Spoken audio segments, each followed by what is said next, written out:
ప్రియమైనటువంటి దేవుని పిల్లలకు ప్రభువైన యేసుక్రీస్తు వారి నామములో వందనాలు శుభాలు మీకు తెలియపరుస్తున్నామండి.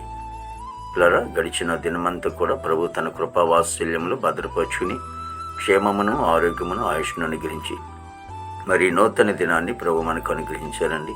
2026 సంవత్సరము 4వ నెల 7వ దినాన్ని ప్రభు మనకు అనుగ్రహించారు. మరి ఈరోజు దేవుని వాక్యం ఎందుకనగా దేవుడు నీతిమంతుల సంతానము పక్షమున ఉన్నాడు.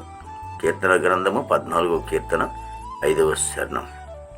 దేవుడు వారి పక్షాన ఉంటున్నప్పుడు మరి వారిని ఆదుకునే దేవుడు, ఆదరించే దేవుడు, బలపరిచే దేవుడు, శక్తినిచ్చే దేవుడు, మరి శోధనలోనూ శ్రమల్లోంచి విడిపించే దేవుడు.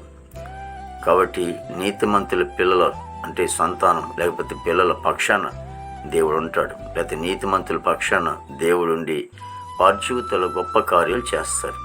దానికి మరి ఐగుప్తు దేశం నుంచి ఇశ్రాయేల్ ప్రజలు కానాను దేశానికి మరి నడిపించడానికి గాను మోషే ద్వారా వారు బయలుదేరి వస్తుండగా వారు ఎర్ర సముద్రం అడ్డు వచ్చింది. ఎర్ర సముద్రం అడ్డు వచ్చినప్పుడు వారు చాలా కంగారు పడ్డారు. ఎందుకంటే వెనకాల ఐగుప్తు జనం పరో జనం వస్తుండగా ఏంటి మాకు ఈ సమస్య ఏంటి, మాకు బాధ ఏంటి అనేది వారు అనుకున్నారు. మోషేని బాధ పెట్టించారు. అయితే మీరు కంగారు పడకండి, కానీ సమస్యలన్నీ కూడా దేవుడు తొలగిస్తాడు. ఎందుకంటే మీ పక్షాన దేవుడు ఉన్నాడు, మీ నీతిమంతుల పక్షాన దేవుడు ఉన్నాడు, కంగారు పడకండి అని మరి మోషే దేవునికి మొరపెట్టినప్పుడు దేవుడు అన్నాడు మరి మోషేని మరి ఆ కర్రను ఎత్తి ప్రార్థించమన్నప్పుడు ఆ సమస్య అంతా ఏంటే ఎర్ర సముద్రం 2 పాలుగా విడిచి 6 నేల మీద ప్రయాణం చేశారు. మరి వారు కొన్నటువంటి ఆ సమస్యను దేవుడే తొలగించాడు. అందుకే యుద్ధము యెహోవాదే. అంటే మనకున్న సమస్యలన్నీ కూడా ఆయన తీర్చేవాడు.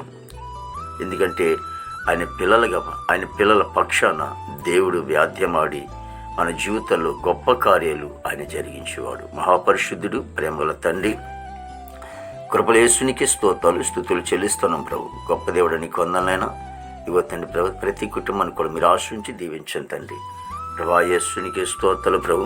మరి నైనా తండ్రి గొప్ప దేవుడానికి స్తోత్రాలు ప్రభు. మా భారతదేశాన్ని మీరు ఆశించి దీవించండి. నాయకులు, అధికారులు అందరూ కూడా మంచి వంతరం పండి, సరిహద్దులో సైనికులు మంచి వంతరం పండి, ఆర్మీ బృందానికి అంతటి కూడా మంచి వంతరం పండి. ప్రభా ఇగో తండ్రి నాయన యువకులు యవన బిడ్డలు చెడిపోతున్నారు అనేకమైన రీతిలో, వాళ్ళందరినీ కూడా మీరు రక్షించుకుంటాను తండ్రి. ప్రభా అనేక మంది బిడ్డలు ఉద్యోగాలు చేస్తున్నారు. వారు చేసిన ఉద్యోగాలు మీరు తోడుగా ఉండండి, మీ హస్తం తోడుగా ఉంచండి. రాకపాకులో ప్రభా యెహోవా నిన్ను కాపాడును అన్న రీతిలో తండ్రి బిడ్డలు మీరు కాపాడును తండ్రి. చదువుకునే బిడ్డలకు కూడా మంచి ఆరోగ్యం తినంపండి బాబు. ప్రభా ఇగో తండ్రి నైనా ఈ విదేశాల బిడ్డలకు కూడా మంచి ఆరోగ్యం తినంపండి. మా దేశ పాడి పడినందు మీరు ఆశని దీవించండి తండ్రి. ప్రభా ఇగో తండ్రి యేసునికి వందలు. హాస్పిటల్ రోజులు స్వస్థపరచండి, జైలు ఉన్న బిడ్డలు విడుదల చేయండి. కోర్టు గొడవలు, కేసు గొడవలను కూడా కొట్టివేసి ప్రభా తండ్రి నాయన రక్షణ లేని వారు రక్షణ, మారు మనసు లేని వారు మారుమని దయచేయండి. వివాహం లేని బిడ్డలకి వివాహం దయచేయండి. గర్భఫలం లేని వారి గర్భం దయచేయండి. గర్భిణీ చేసి సుఖం డెలివరీ దయచేయండి. తల్లి బిడ్డ క్షేమ దయచేయమని ప్రార్థించమనికి స్తోత్రాలు ప్రభా. తండ్రి ప్రభా ప్రతి సేవకుడు కుటుంబాలు దీవించని ఆస్వాదించండి తండ్రి. ఈ దినమంతా కొన్ని విశేషమైన కృపతో నింపి నీ నామానికి మాత్రం మహిమ తెచ్చుకొని యేసుక్రీస్తు వారి నామములో తండ్రి. ఆమేన్, ఆమేన్.